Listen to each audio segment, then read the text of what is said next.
Video games. How they're made. The people who make them. The stories behind it all. You're listening to Random Access Memories By Ron's Pause. Enjoy the show. It's late 2004. School. You forgot to do your math homework last night, so you got a nice stern talk from your intimidating math teacher. You got a chicken sandwich for lunch, and your milk carton was kind of a pain to open today for some reason, but you got the job done. You usually sleep through history class, but today was different. All day you've been feeling energized, but completely out of focus. The clock hits 3:30, and your dad is parked out front of the school ready to pick you up. You get home, you pop open a fresh bag of Doritos and crack open a can of Mountain Dew before you boot up your Xbox.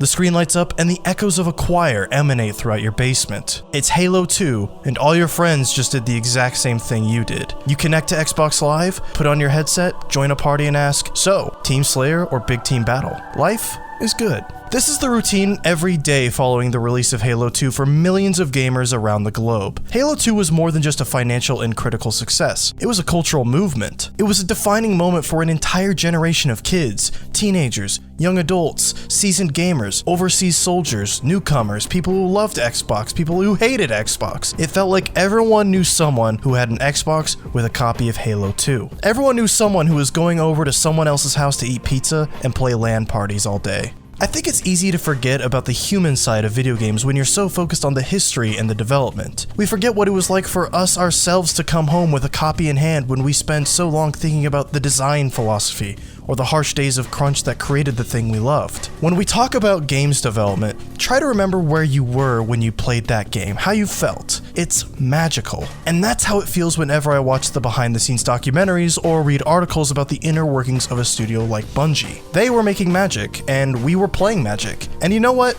We knew it. Even then, every Halo fan knew that Bungie was making magic. And little did we know that Bungie was stirring up their best spells yet for the next generation of hardware, the Xbox 360.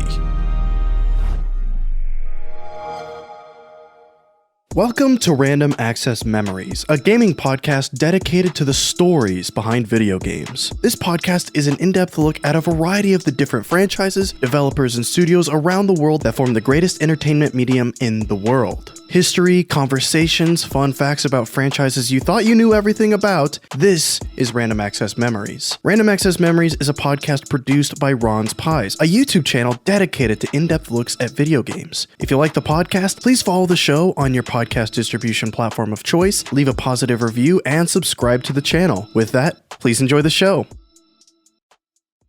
Welcome to Random Access Memories, Episode 2. Can you believe it? Episode 2. It's almost like it's the second week of recording this, Kegan. Wow. My name is Wade Ronspies, and I am joined by my illustrious co-host, Kegan Ehlers. Hello. We gotta need more energy than that, Kegan. Hello. I know it's 9 p.m., but bring it. Hey, it's 9 p.m. I got a head cold. Oh yeah, I forgot about that. I'm sorry.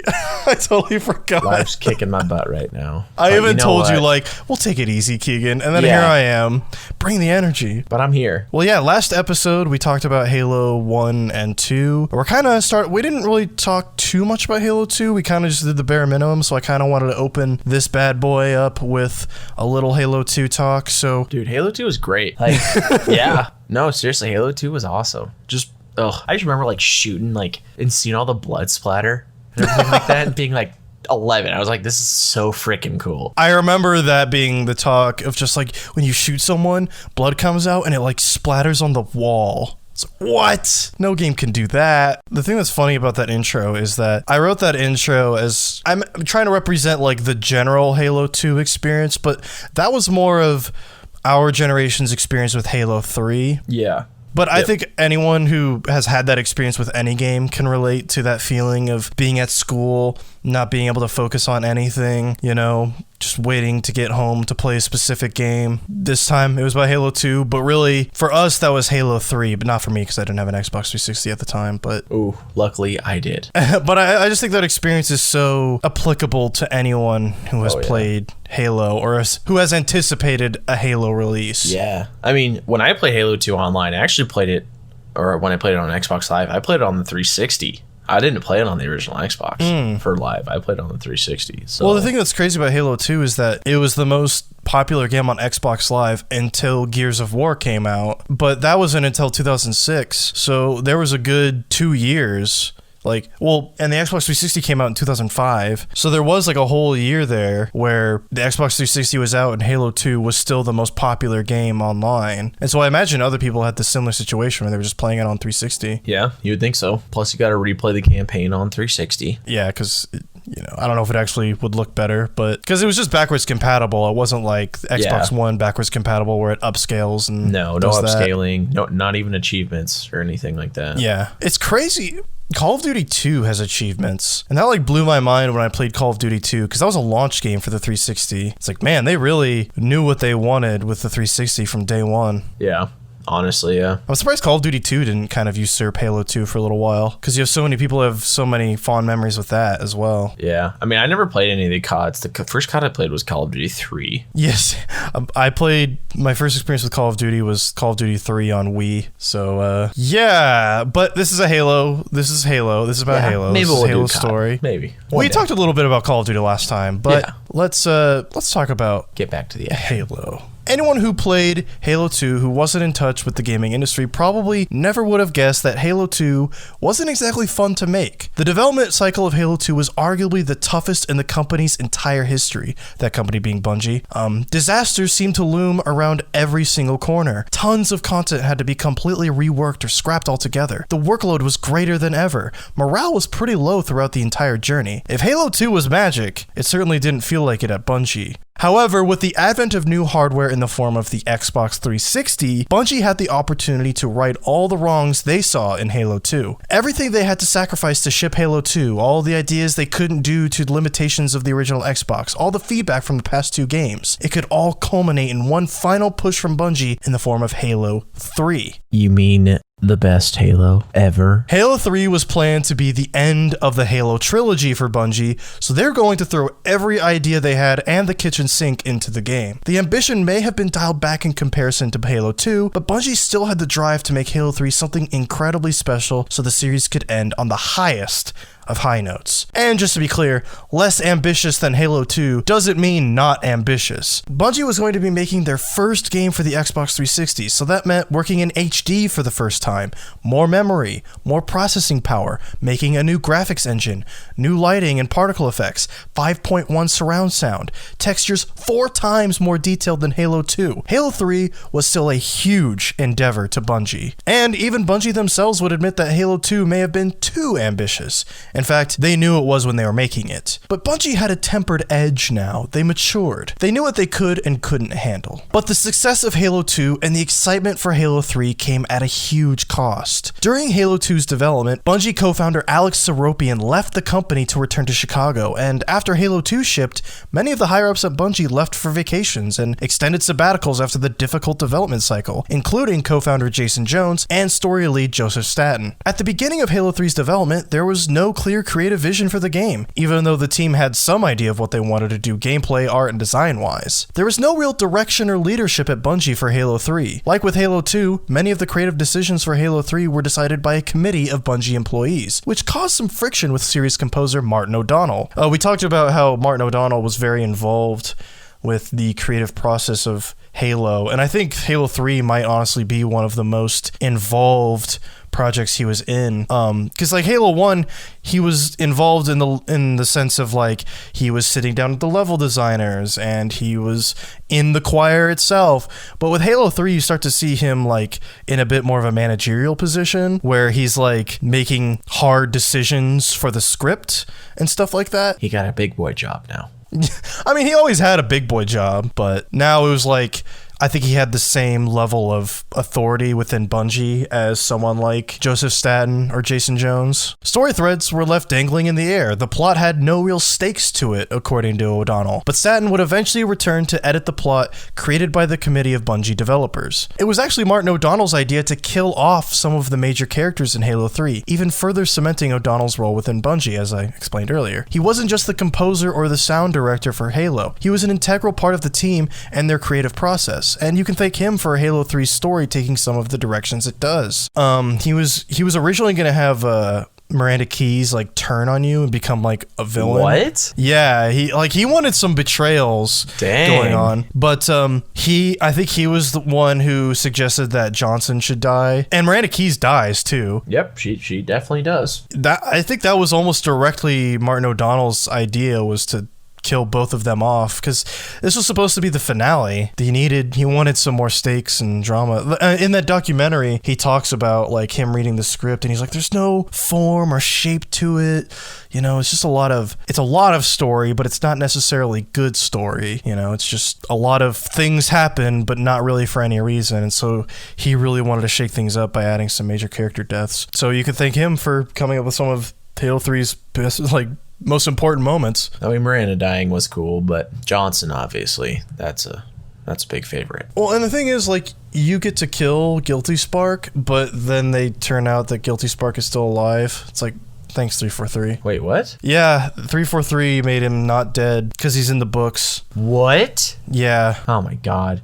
Sorry guys, I've read a lot of the books, but nothing as of recent stuff. Yeah, he was like a Forerunner consciousness uploaded to that into that shell, and then when Master Chief shoots him with a Spartan laser in Halo 3 and you think he's dead, he's not actually dead, and then he gets put back into an actual body again.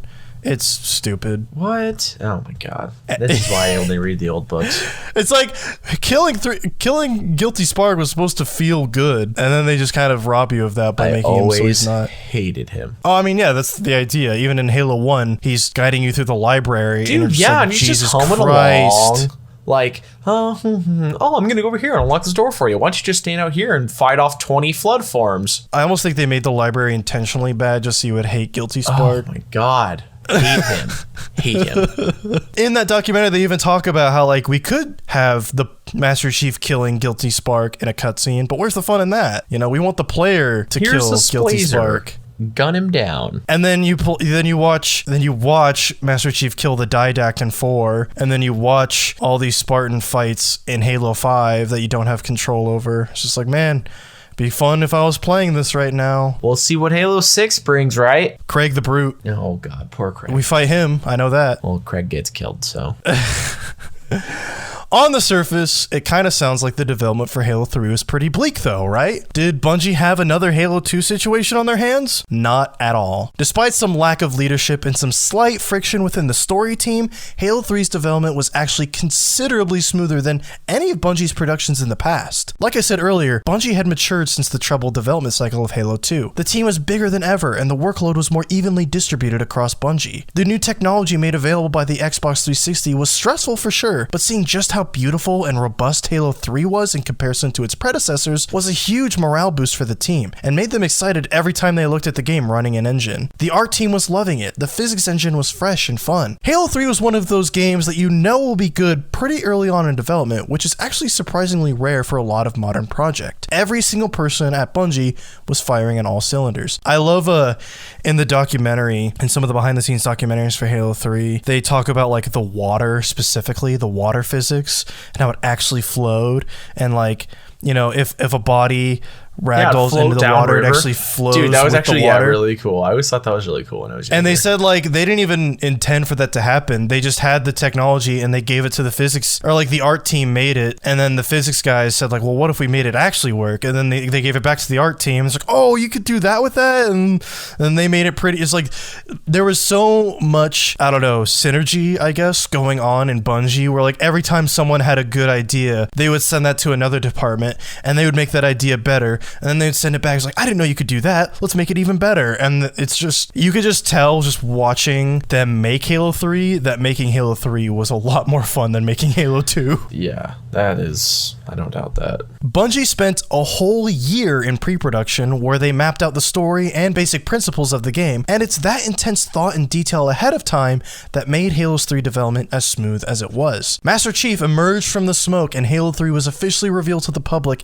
at E3 2006 with a beautiful, for the time, in-engine trailer, which was actually a bit of a shock for the time. Typically, up to that point, most game announcements were done using pre-rendered cinematics or a simple tease. So to show raw in-engine footage that was subject to change, of course, was a huge vote of confidence from Bungie and Microsoft, proving that the development process of Halo 3 was going smoothly. I mean, Halo 3 has some of the best trailers ever. Oh, God, dude. But that E3 trailer, you look at it now and it's pretty... Which one was that one? It's literally like there's a crashed pelican and he just walks through the smoke and then it's like... Dude, yeah, where he's walking out. Yes, dude, in the armor. And I remember how they made such a big deal about you could see the armor's battle damaged and everything like that. Like, it's not shiny and new. That's in-engine. That's what the game looks like. Dude, you know? I remember that. Because, that's why it was such a big deal to show something like that and say it's in-engine. Because, like, if you wouldn't have said it was in-engine, people would have been like, oh, that was just like a CG trailer or whatever. It's like, no, that was gameplay.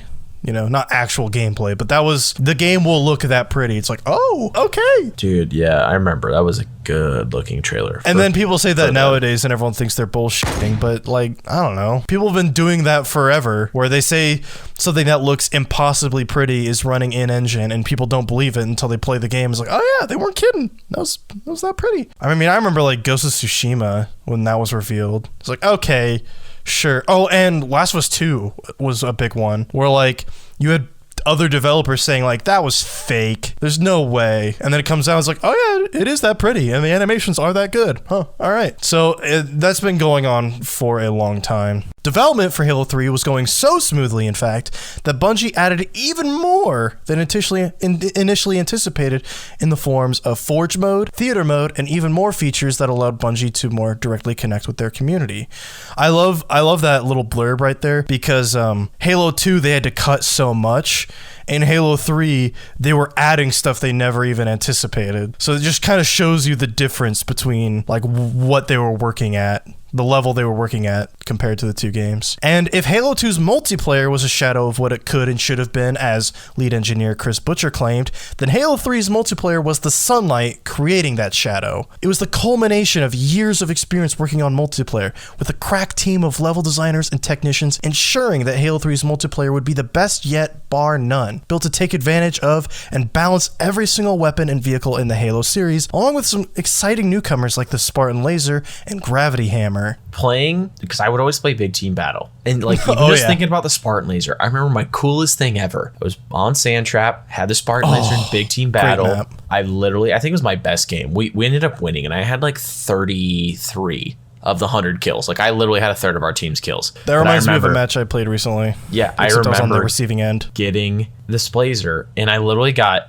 7 kills on 5 charges because I got 2 double kills.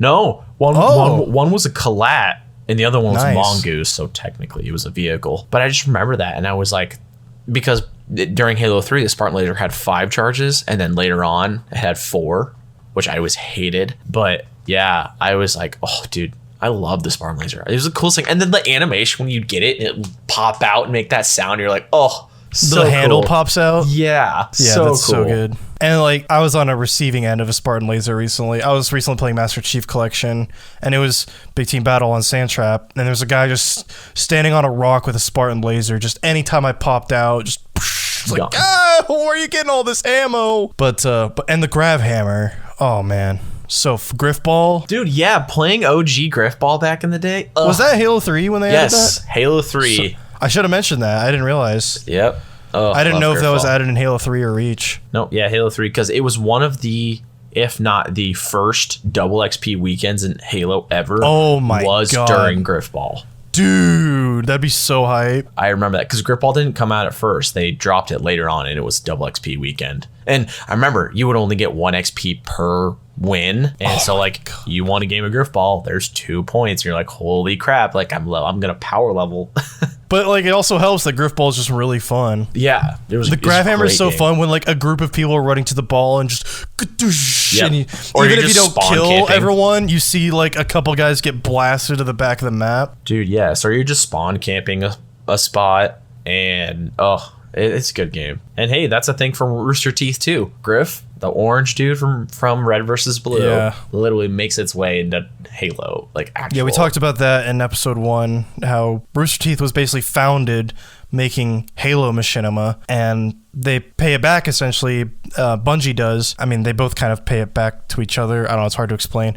Where Bungie added a mode that essentially that was named after a character from Red vs. Blue, and they also had a Red vs. Blue Easter egg in the campaign. Dude, fun. And then the golf club, which Oh, they yeah. added in later on, which is basically a graph hammer. Oh, God. What else did they add in Halo 3, like weapon-wise? Spiker.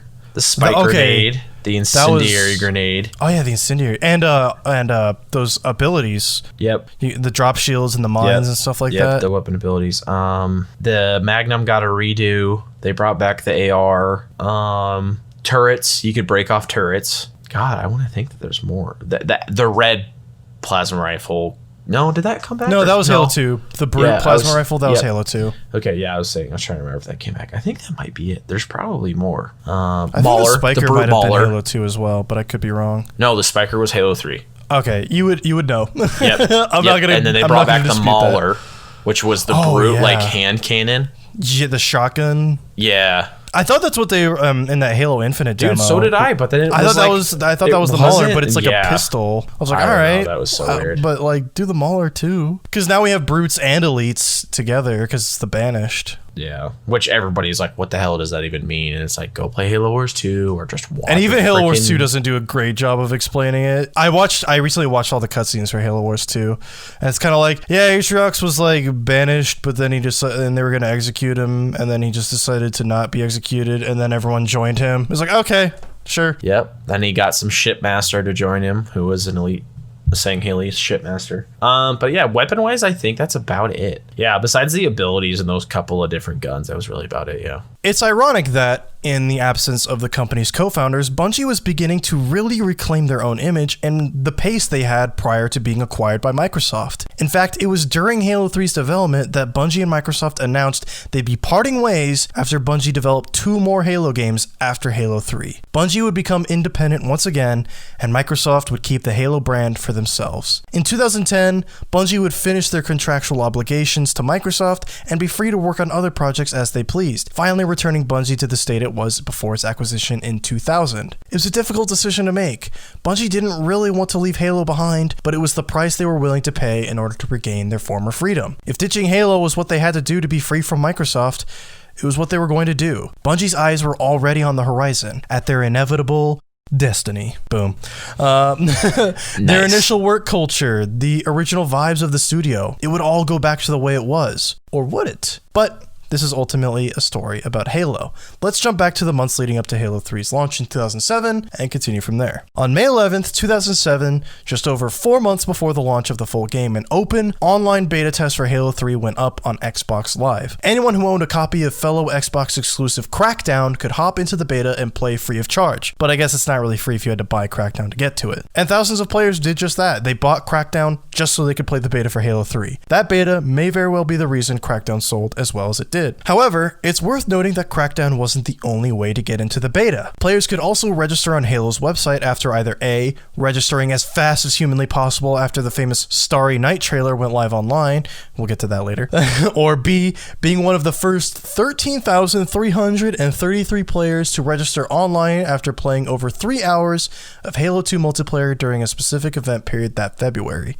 Get it? Because 3. Oh my God. I get it. It's like Halo 3. Yeah, which is funny because Bungie's like all about the number 7, but yeah, shout out to Starry Night, that trailer. That's a great That trailer. is like, when people talk about Halo 3 trailers, that's the one. Dude, and then running down with the bubble shield. That's the first time we saw that bubble shield, and you're like, okay, that was so cool. That is the image I think everyone thinks of when they think of Halo 3, is that giant open battlefield, Master Chief sprinting down, artillery coming, dropping the bubble shield. Oh, Onto the brute chieftain in the full armor with the grav hammer. Dude, that was so cool. that is iconic. And I really recommend, if you haven't seen that trailer, which, oh my God, if you haven't, what's wrong with you?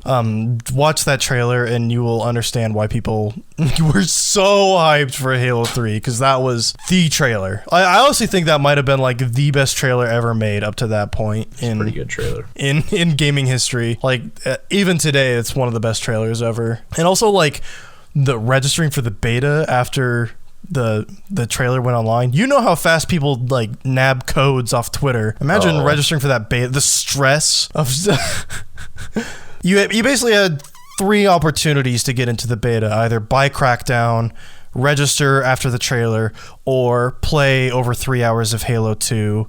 and be really quick in February. That would be stressful. Just buy Crackdown. And this is the easy way. Did you buy Crackdown?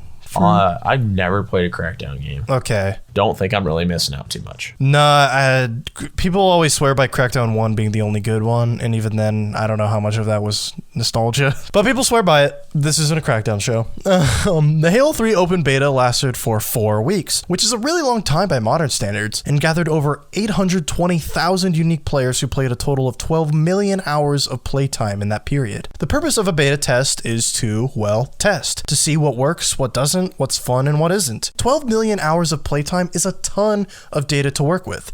6,000 tons if you want to be exact. Modern betas can last for 1 week and have half that playtime and still have more than enough to work with. So it's an understatement to say that Halo 3's beta was a huge success for Bungie. So did you play the Halo 3 beta at all? Honestly, I don't. I think I registered for it. Like, I'm gonna be honest, that was 13 years ago. Yeah. So I would have remembered playing it. I don't think I played it, but I remember that would be like one of the for it. First like open betas ever. I mean, it open beta in quotes. It was still pretty closed, but by 2007 standards, that was an open beta for the most part. Yeah, and so like that would have been like one of the first open betas that a lot of people would have played. So that was probably a huge deal to like, not just for like people to be playing Halo 3 ahead of launch, but just for Bungie to release a public beta. You know, people are playing this and they're not at E3. What is going on? I'm sure it was just massive. And I love seeing there's lots of fun forums. If you want to see how time is just a flat circle and how nothing changes, I don't know if that's what time is a flat circle means, but if you want to see how little gamers change over time, there's actually a lot of forum posts during the Halo 3 beta about people complaining that it doesn't look as good as they were promised. Weird. It's like we're going through that right now, guys. It's almost like people always complain about stuff they don't fully understand because game development is hard and weird, and nothing.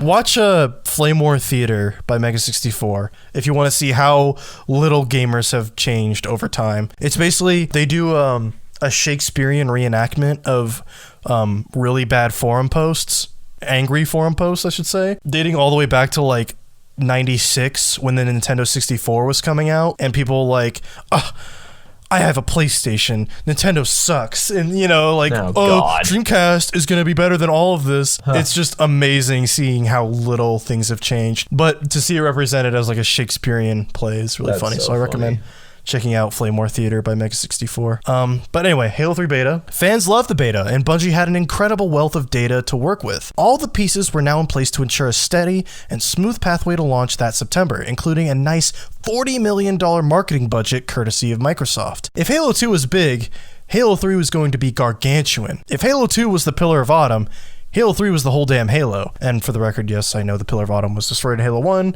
just using a size analogy. Maybe I should have said, like, Halo 2 is a Halo, Halo 3 is the Ark. Ooh, get it? Yeah, because the Ark is in Halo 3. Oh my god. And the Ark is where Halos are made. Yeah. And launch in September, Halo 3 did. On September 25th, 2007, Halo 3 was finally unleashed onto the world. Remember when Halo 2 broke all sales records and became the most financially successful entertainment product of all time? Halo 2 made $125 million within 24 hours. And Halo 3 made $170 million within 24 hours, breaking the series' own record. After a week, $300 million. Xbox 360 sales alone doubled. Movie studio executives were convinced that box office sales around the time of Halo 3's release were dramatically decreased due to the game's release. I love that. I hope it is, because that is such a cool fact if it's real. I wouldn't be surprised though, just because like I don't need to go see a movie. I have Halo now. You know, I read about it and it was something that was never actually proven by ticket sales or gross revenue from movies, but it was something that like movie studio execs swore that like this game hurt us, which is hilarious. Yeah. But the thing is, nowadays, like everyone is so in touch with all kinds of modern pop culture that I don't like, people don't really choose one thing or another, you know? They don't choose, well, I bought this game, so I'm not going to go see a movie this weekend. It's like, well, I know I just bought this game, but I'm not gonna not see Avengers Endgame.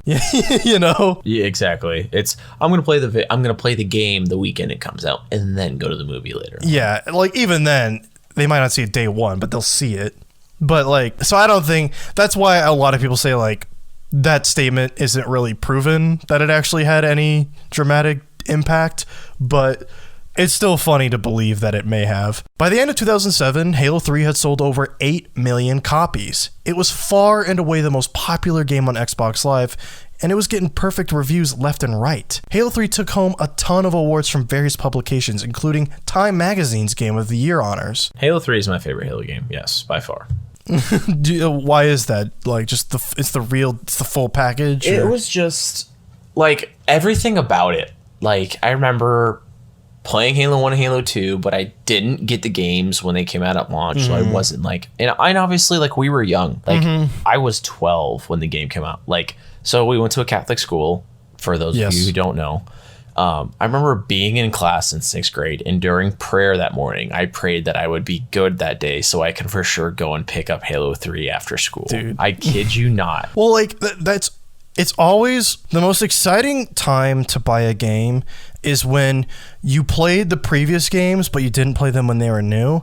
And for the first time, you're getting the next game in the series, day one, new. You're right in that wave of hype with everyone else. You know, that's the best. That's like the most excited you could be for any game. Yeah. So like you're finally a part of the conversation. Yeah, it was so good. And then I remember the night before they had like the live broadcast. Oh my God. That I think it was G4 TV used to do. I think it was G4 TV did when it was on Spike or something. I can't remember what it was. And I remember the dude, Chester from... Chester Bennington from Linkin Park? From Linkin Park. I remember they played one of the songs and he had a Halo 3 electric guitar. It literally was amazing. Like blue, said Halo 3 on it. I remember playing that. And then, you know, like just the music of that and everything. Like I was so hyped for a kid who should not have played that game because he literally had to be 17 to play it. Hey but guys, I was 12. I love Halo. Exactly. Shut up, kid. Exactly. Like, like I was so hyped. And none of my friends in school had Xboxes. If they did, they had an Xbox, not a 360. At least. Nobody had a 360. Nobody even knew or cared about Halo. I remember at the time, it was a big deal if you had a 360. It was like, what? Yeah, I was like one of the only ones. And I remember... Yeah, I even remember like Kegan has a 360. Like it was just so cool. Like that's like one of the first games that I can remember being hyped, like, oh my God, I'm going to get it after school. Like, I'm just going to play this all weekend. Yeah. I'm like not going to give a crap about like schoolwork and everything like that. And that was me with Super Smash Bros. Brawl. It's yeah. Like, played the hell out of Melee. I'm on the ground floor getting this new game in the series. Day one. Let's go. So I totally get what you felt like getting Halo 3. Like I could definitely empathize with you. Yeah, like it just solidified like I'm a gamer and I love it. But that's not why Halo 3 is your favorite. No, but it's also just the memories I made with the game too. Like I mean, like anyone's favorite game of all time, there's always that added context of like the situation around it. Yeah. Very rarely is there a game that's someone's favorite just based purely on merit alone. Exactly. Like just based purely on like this game just did really cool things that I enjoyed and now it's my favorite because it's the best game. It's like, no, your favorite game of all time is the game that like affected you in some personal way that resonated with you in your personal life. Exactly. Also, personal note, so everybody get out your tissues. That's when my parents like fully split up and my mom moved away. So like, you know, I retreated to my Xbox. So like that's what I did I played Halo so much and it was just, you know, the custom games, the campaign. I remember beating it on Legendary and that was the first time I ever played a game on its hardest difficulty. Oh yeah, because I would quit games even on normal. It's like, nah, no thanks.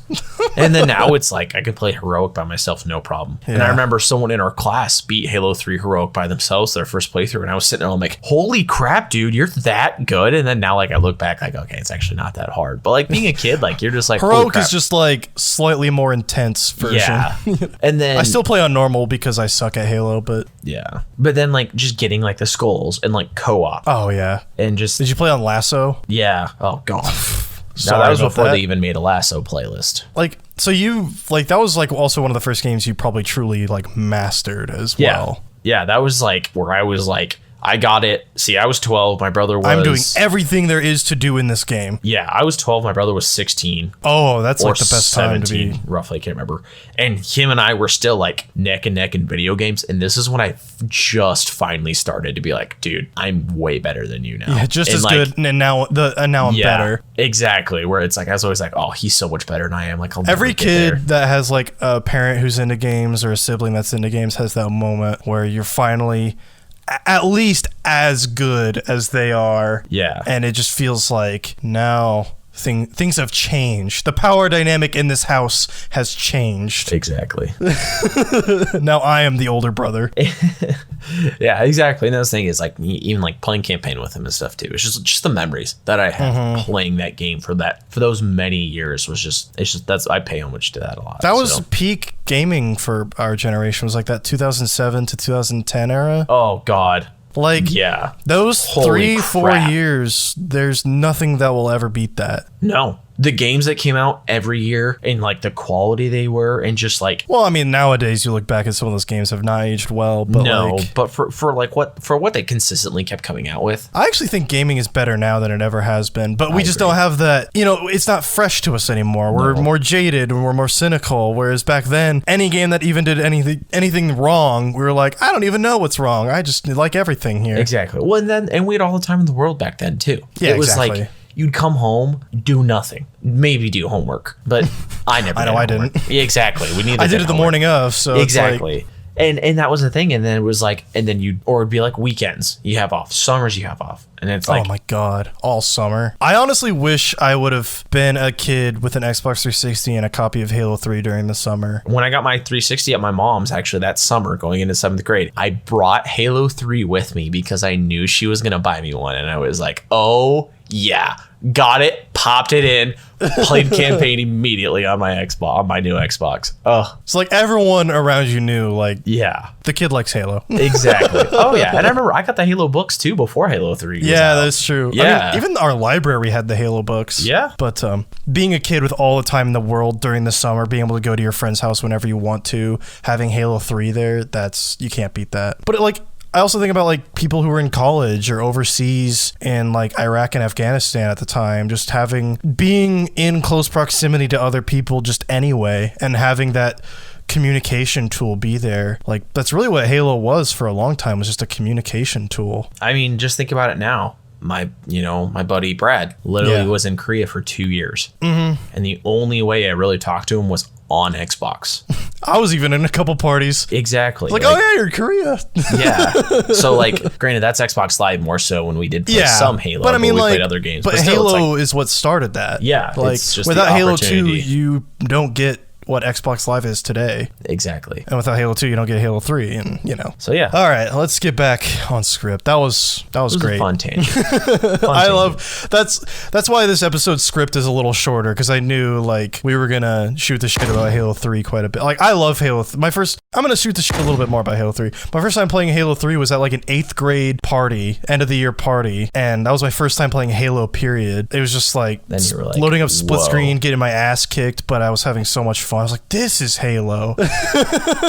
This is pretty good. But yeah. In the months following Halo 3's release, Bungie released a variety of different map packs and title updates, but Bungie already had their sights set on something more ambitious than downloadable content, even though their next project would, hopefully, be out in less than a year. Bungie owed Microsoft 2 more Halo games, so it's not exactly crazy to assume Bungie wanted to finish their contractual obligations as soon as humanly possible. But Bungie's instincts as creatives kicked in. It just wasn't in their nature to simply plop out a game for the sake of making a game. This one had to be different, unique. Despite the game's planned smaller scale, it was still going to get the trademark Bungie ambition. But while Bungie was working on Halo 3 and future projects, Microsoft had other plans for Halo. Bungie never really thought they'd be working on Halo for the rest of their lives, but Microsoft was looking to turn Halo into a multi-studio, multimedia franchise that would last a lifetime, without Bungie's knowledge or permission. And they didn't exactly need permission from Bungie since they own the IP, but they never even gave them a heads up with what they were doing with Halo. One day, in 2005, a group of developers from a team called Ensemble Studios walked into Bungie's studio and presented them with a game called Halo Wars, much to the shock of Bungie's employees. They had no idea Halo Wars was was even in development, but here it was,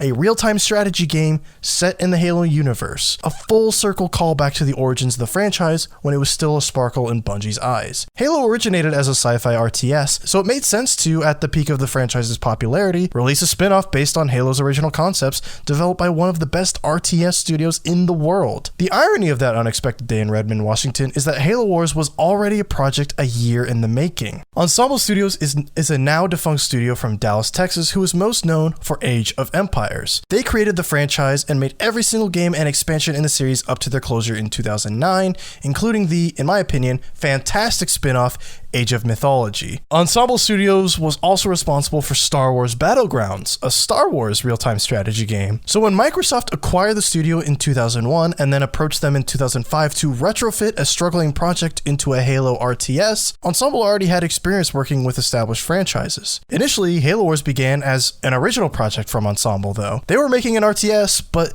the only thing they really knew is that they didn't want to make another Age of Empires game. They had enough of that and wanted something fresh, something different, something sci-fi. And there was another fresh hook to Ensemble's game. It'd be a console RTS in a world where console RTS games didn't really exist. And now that's a bit coincidental considering Halo launched as a console FPS in a world where console FPS games weren't common. Maybe it was fate that crossed Ensemble and Halo's paths. Against all expectations of what could be done on a controller, Ensemble made a console RTS work thanks to an inventive and intuitive control scheme. When they showed their project to the higher-ups at Microsoft, that's when it clicked for them to make this console RTS a Halo game against the whims of Ensemble. Ensemble wanted a new original property, so to be essentially forced to change an exciting potential new franchise into something created by someone else was disappointing to say the least. All the environments, character models, and writing had to be changed and recreated from scratch to fit all new assets and ideas from Bungie. It's frustrating, but Ensemble still treated this new console RTS with the same love and respect they would have given their own property, faithfully recreating the tone and art style created and cultivated by Bungie. And Ensemble not only wanted what would become Halo Wars to look like Halo, they wanted it to feel like a Halo fans would expect. The challenge was to create an RTS that Halo fans could enjoy while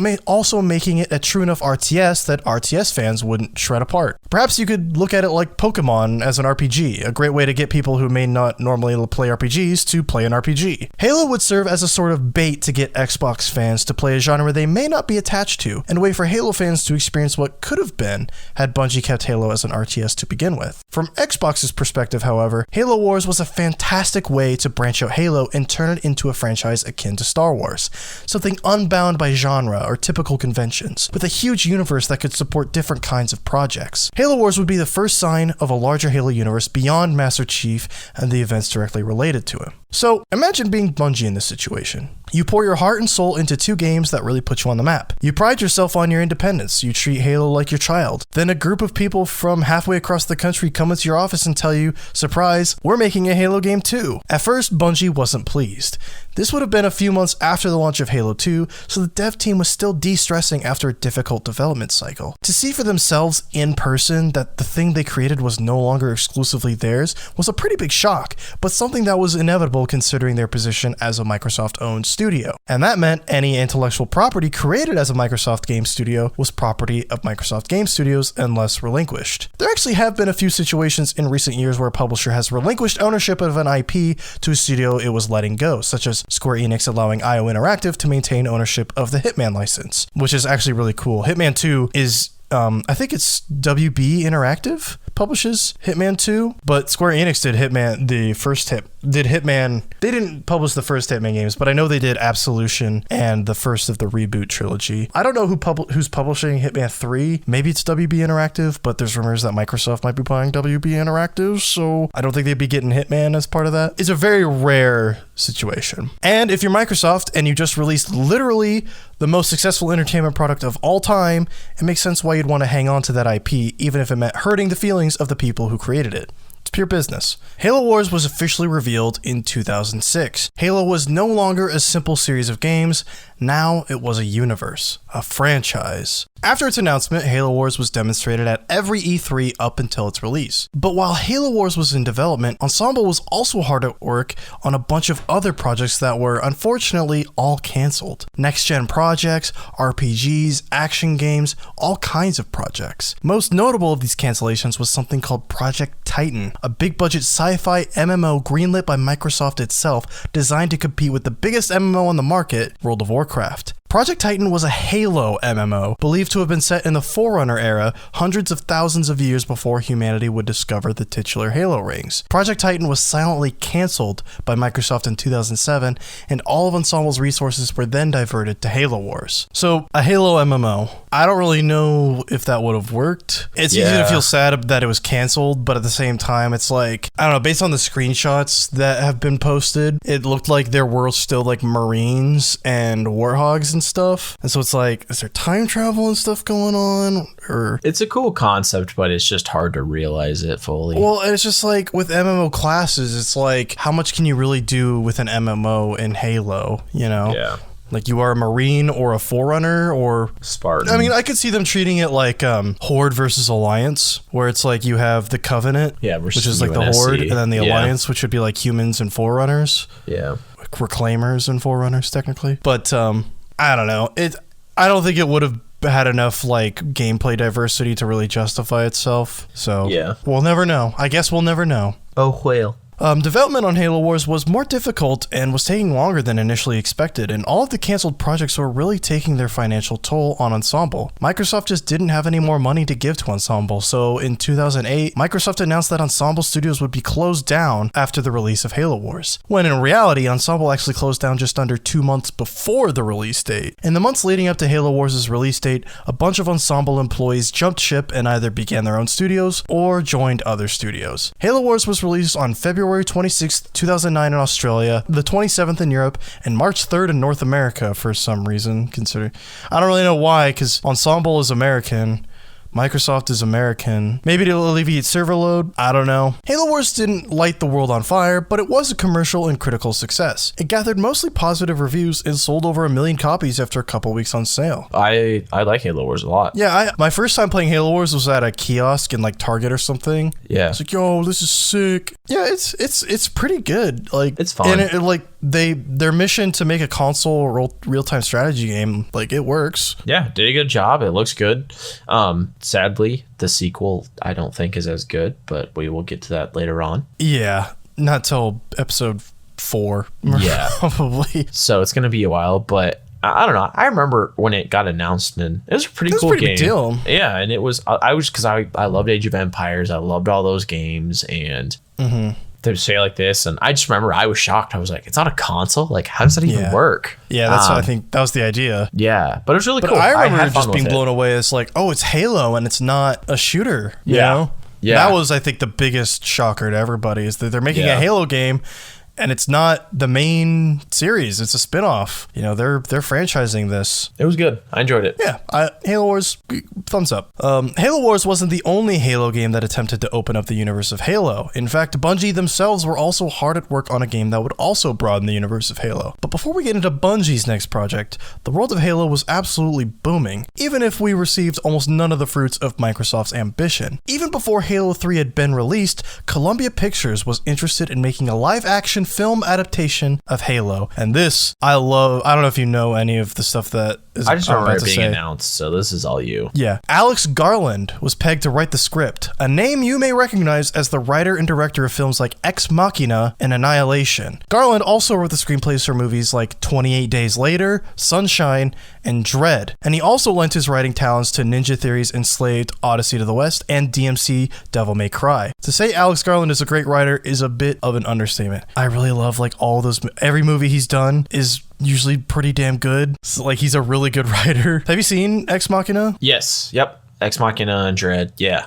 It's cool writing. It's Dude's fun. A good, very talented dude. Yeah. So that just makes what follows sad. But considering he wrote the script for Halo. Like, imagine that. The guy who made Ex Machina doing a Halo movie. even though he hadn't made Ex Machina at that point, but still. Yeah. Microsoft gave the adaptation the green light, but on one condition. They'd get $10 million and 15% of the film's gross revenue. Microsoft essentially wanted none of the risk and all of the reward, which turned a lot of studios off from the project. Eventually, though, 20th Century Fox and Universal Pictures agreed to partner up to produce the Halo movie adaptation after toning down Microsoft's payment to $5 million and 10% of gross revenue. Peter Jackson, director of the entire Lord of the Rings movie saga, was slated to be the movie's executive producer. Guillermo del Toro, director of movies like Pan's Labyrinth, Hellboy, and eventually Pacific Rim, and the Best Picture winning The Shape of Water, was originally meant to be Halo's director, but then ceded the position to Neil Blomkamp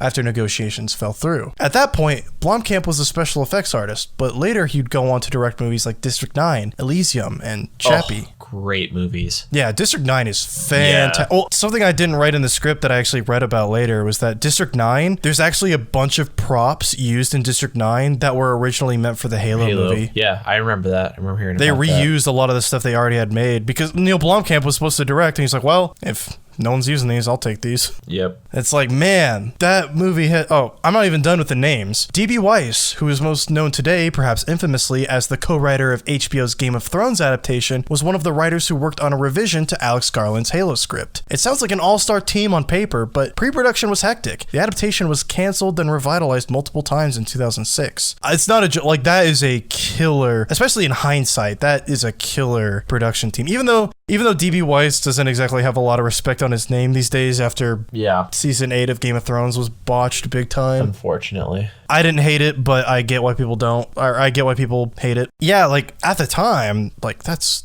Alex Garland, D.B. Weiss, Guillermo del Toro, Neil Blomkamp, Peter Jackson. Like, even though Guillermo del Toro decided not to do it, it's still just like the fact that he was interested in the first place. Yeah, like, at some point. Like, this thing had some weight to it. But 20th Century Fox, Universal, and Peter Jackson were also in a stalemate over the movie's production, resulting in an even longer delay. In 2007, Neil Blomkamp stated that the Halo adaptation was pretty much dead and buried, but Peter Jackson still held on to hope that it'd resume production. Either way, the film never officially entered production, and the film adaptation rights are now in the hands of Microsoft. It was over before it really even started. Like I said, the only thing they really got off the ground were some props and probably some concept art and a script. I wonder if you could find that script online somewhere.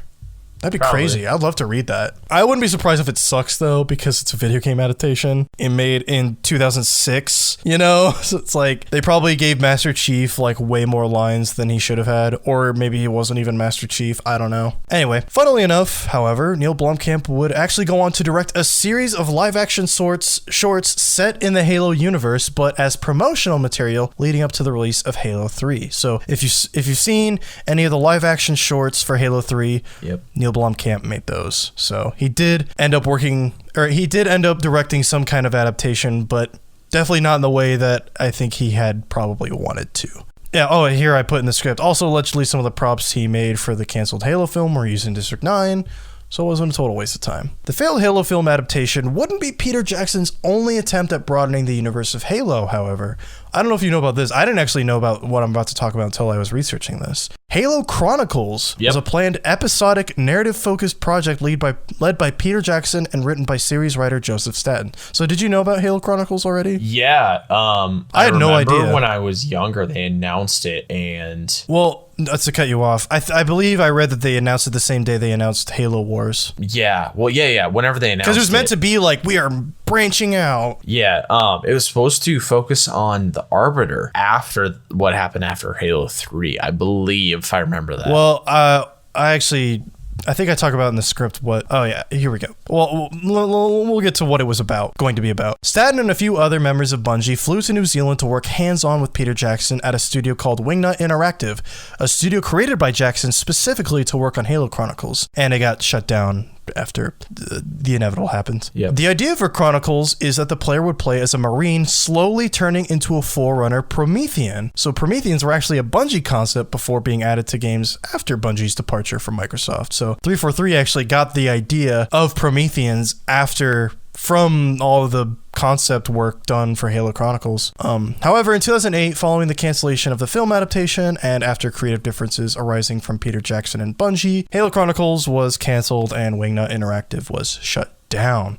So the idea was for Chronicle, like the idea was that it was going to be kind of like synergistic, where it's like, then we got the movie, then we got Halo Chronicles, then we got Halo Wars. You know, it was meant to be like, this is a universe now, but only one of those things ended up coming out. But yeah, did you so I'm guessing you didn't know about that originally it was going to be about Prometheans. No, I think it was a rumor that I read that it was going to be episodic, so that's all we know for now. So maybe there at one point there was going to be maybe Arbiter was involved in some way. I thought that's what it was, because later on, which we're about to talk about, everything that it was, I just remember Chronicles. I distinctly remember Halo Chronicles. I didn't really know anything about it, but it was just it was something about Halo, and I was gung-ho and all for it. Oh yeah, hell yeah. So after all those failed attempts, what was happening back in Bungie with the main team finally? Gonna close that loose end. After Halo 3, Bungie was hard at work on a project that was meant to be a quick, one-year turnaround project called Halo Recon. However, in true Bungie fashion, their ambition grew beyond something that could be done in less than a year. In fact, because their ambition was set beyond a one-year cycle, Bungie was even considering canceling Halo Recon. However, they stuck with it, and that game would eventually be released in 2009 instead of 2008. The entire idea behind Recon was to tell a separate tale within the Halo universe, one where the player isn't playing as Master Chief, one where the stakes aren't so universe-shattering. The idea was to have a gritty, film noir, character-focused presentation, whereas the main series was essentially an epic space opera, all seen from the eyes of Master Chief. The main characters of the game wouldn't be genetically modified Spartan super soldiers like Sierra 117. They're elite soldiers, but they're still pretty much normal people caught in an extraterrestrial war. Recon would take place between the events of Halo 2 and 3 in the fictional African city of New Mombasa, which was a key place of contention early on in Halo 2's campaign. Great level. Oh, amazing level. With the Scarab, great. So good. And it wasn't an exaggeration to compare the presentation of Recon to classical film noirs of the past. The main plot of the game involves the player investigating and piecing together the puzzle of what happened in the city after a botched orbital landing. The perspective changes from squad member to squad member, a first for Halo, but the bulk of the game is spent wandering the rainy city at night, searching for the locations of the player's missing squad mates. It's funny, if you look at the behind the scenes of Recon, they actually couldn't do rain. So what they did, they just made the ground wet and added rain sound effects. And it's you don't actually see it raining. It just feels like it's raining. I remember it raining though. Dude, not physically I think it might have just been been mental tricks the whole time. Yeah, now that I think about it, I gotta go back and play it just to look. I think they were just playing mental tricks the whole time. Wow. Because I think they said in their engine they couldn't do rain or dynamic rain or something, so they just faked it. Funny. There are also audio logs depicting an entire storyline of the events leading up to the Covenant invasion of Earth, further driving home the idea that the stakes of Recon would be more based on the people of Earth rather than Earth or the galaxy itself. It's a much more personal and character-driven story compared to what Bungie had done previously, and they'd go on to use this experience on another game we'll talk about next episode. The tone of Recon is also reflected in Martin O'Donnell's great original score for the game, which is much more somber and jazzy than the previous game's booming orchestras, wailing guitars, and epic choirs. Halo Recon was announced in 2008 with a pre-rendered trailer, but later that year the title was changed to what we know it as today, Halo 3 ODST. The idea for ODST was for it to be an expansion in terms of size and scope, which is why it's called Halo 3 ODST instead of just Halo ODST. It was meant to be a companion piece. ODST was playable separate from Halo 3 itself and still included all of Halo 3's multiplayer maps and modes, plus a new mode called Firefight. Firefight is essentially Bungie's spin on a wave defense mode, which was huge at the time following its inclusion in games like Gears of War and Call of Duty World at War. Oh, and I put in the notes, people give developers a lot of shit for chasing Battle Royale, but that was the thing to do back then. Horde how mode. Today the thing to do is to, add a battle royale to your game nowadays. Back then it was horde mode, wave defense mode. Yep. You gotta have it. And before that it was team deathmatch. It was team deathmatch, that's for Call of Duty players, or that's for Doom players, because Doom I think was deathmatch. And so when a more objective, when Battlefield added team deathmatch, it's what? But so it started with team deathmatch, and then it was horde mode, when it's of course, zombies mode, whatever, what else is new, and now it's just battle royale mode. Halo 3 ODST may have been considered a smaller title within Bungie, but Microsoft still had every intention of making it a huge deal. A huge marketing budget, comic book tie-ins, promotional short films, which are fucking amazing. And it was also being sold at full price at $60. I just want to stop and talk about the short films they made for leading up to ODST. Incredible. Legit incredible. The one where it's like the recruits and they're like shaving their head. Dude, and they're going through with the boot camp. Russian stuff yelling at him. That was probably the most hype trailer. I get chills watching that. And then you're it's like, holy crap. The camera in the drop pod. And it's like, oh my God. It's so good. Like, those are amazing trailers. Yes, those Halo ODSTs. The marketing campaign leading up to ODST was brilliant. They did such a good job. Like, it was damn good. I wonder if Neil Blomkamp was attached to any of those, because I know he did 3, but I don't know if he did ODST. Maybe he did. But anyway, ODST was being sold at full price, which seemed a bit excessive at the time, but Bungie and Microsoft both felt the content of the game exceeded ODST's initial vision, and the price didn't seem to deter the hype for the game nor its sales. Halo 3 ODST came out on September 22nd, 2009, and sold over 2.5 million copies after 2 weeks on the market. It got mostly positive reviews. ODST is a weird game, but that's intentional. Could you cut all of the Mombasa street parts where you're just walking around? Probably. But, was that padding? More than likely. But it's still fun just to get a different perspective on Halo that's not explosions, big open environments, whatever. Because there's still some great missions in ODST. Yeah, it was a fun spin on it. I loved it. It was really cool. And when you're talking about the noir-esque, detective style thing, I thought that was cool. Oh, it was great. The music still felt like Halo. Audio logs. Because originally they were going to reuse, because for all intents and purposes, ODST was supposed to be an expansion. So they were going to reuse a lot of stuff, including the music. But Martin O'Donnell was just like, no, we're not reusing music. If there's one thing we're not reusing, if I have control over anything in this game, we're not reusing music. I will make a new soundtrack for you guys. It's great.